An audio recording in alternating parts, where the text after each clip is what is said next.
Hello again and welcome back to our course on Excel 2019 Advanced.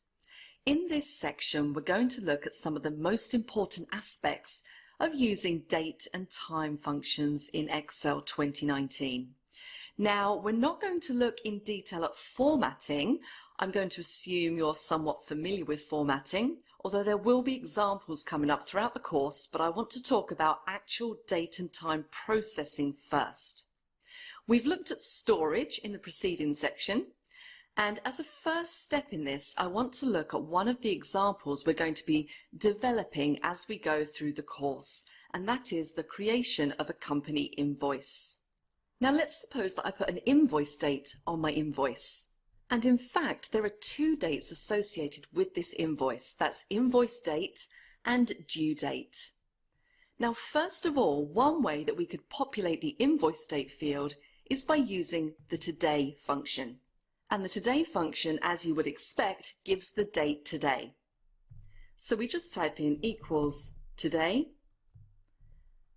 and we have our empty parentheses. So I want you to note that this is one of those functions that doesn't need any arguments. Obviously, I could also change the format if I wanted to. Now, the due date could potentially be a date a certain number of days beyond that date. And one way of doing this would be to say that the due date is 30 days after the invoice date. So how do you find a date 30 days after the invoice date? Well, remember the invoice date will be stored as a number of days. So in fact, all I really need to do here is put a link to cell C2 and plus 30. And we can just do a quick visual check, and I can see that that does in fact look correct. As we work through the balance of this course, we're going to continue to develop this invoice, but there are still a few points to make here about dates and times. And the first is that if I click in C2, the definition of the date there is that it is today. Of course, if I was to close this workbook and open it again tomorrow, the date in there would be tomorrow's date, as it's always going to show the current date. Now, what about if you wanted to put in a static date, which may well be the case with something like an invoice? The way you put in a static date is not to use a function. You could either type the date into the cell, or there's a handy keyboard shortcut of Control semicolon, and that will input a static date into the cell. Now, apart from the today function, which gives you the current date, there's also the now function. The now function gives you the time and the date right now. So let's type in equals now. And again, we have our empty parentheses because this is a function that doesn't require any arguments. And you can see there we've got our usual string of hashes, which just means that we need to widen that column ever so slightly and make a bit more room. And there you go. There's also another keyboard shortcut that you could use just to input the current time into a cell, and that's Control Shift semicolon. So it's really worth remembering this point. C2 is dynamic and D2 is static. So having looked at today and now, let's look at another important function.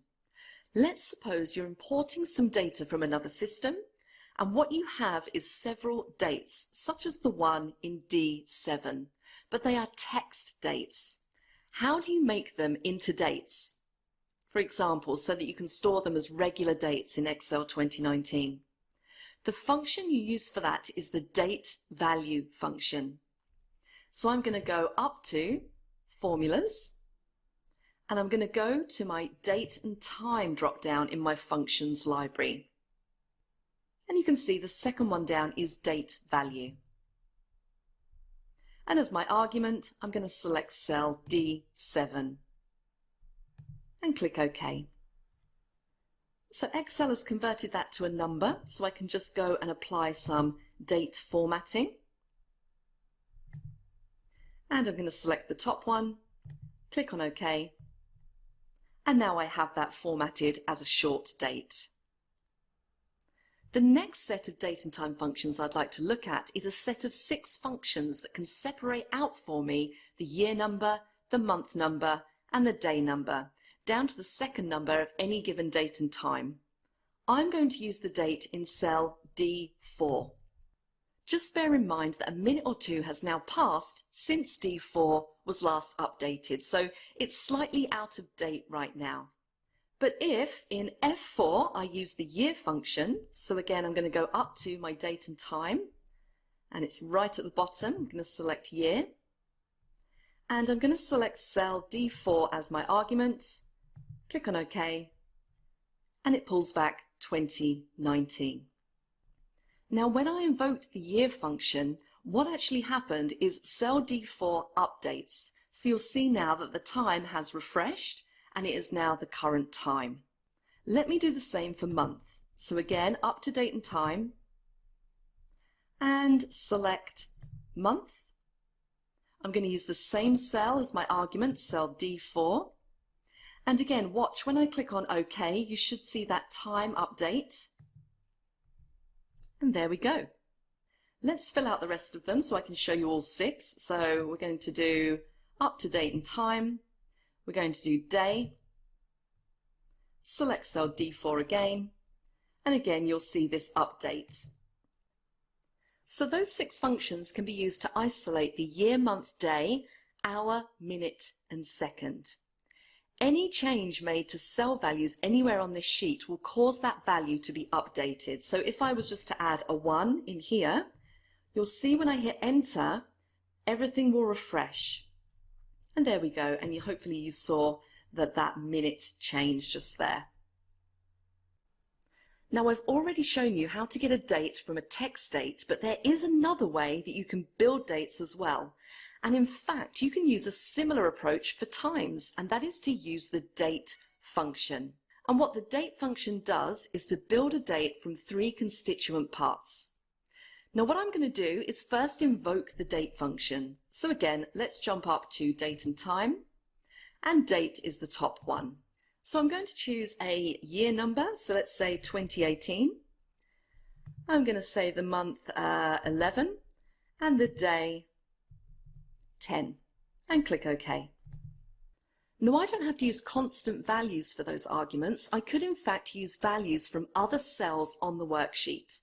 So for instance, instead of 2018, and I'm just working up in the formula bar now, I'm going to double click, I'm going to delete it, and I could say take the year and then specify a cell reference. So I'm going to select cell D4 and close my parentheses. I'm going to do the same for month, so let's delete that out. And take it from D4.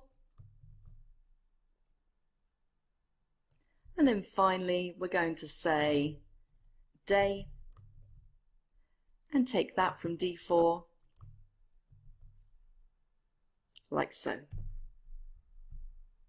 And there we go. Our answer in D11 replicates what we have in D2, which is correct.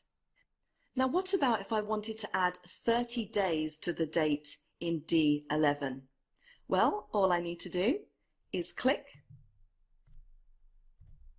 just before that last parentheses and click plus 30 and hit enter. And there we go. And we can just do another visual check, and I can see that yes, that looks like it's 30 days. And I can just do a visual check, and I can see that yes, this new date in D11 is 30 days beyond the date in D2. So we've looked at some very important date and time functions in this section. There are 2 or 3 others I need to go through with you, but we're going to cover those in the next section. I've saved this workbook into the course files folder as Date Functions 1 in case you want to go in and have a little play around with it.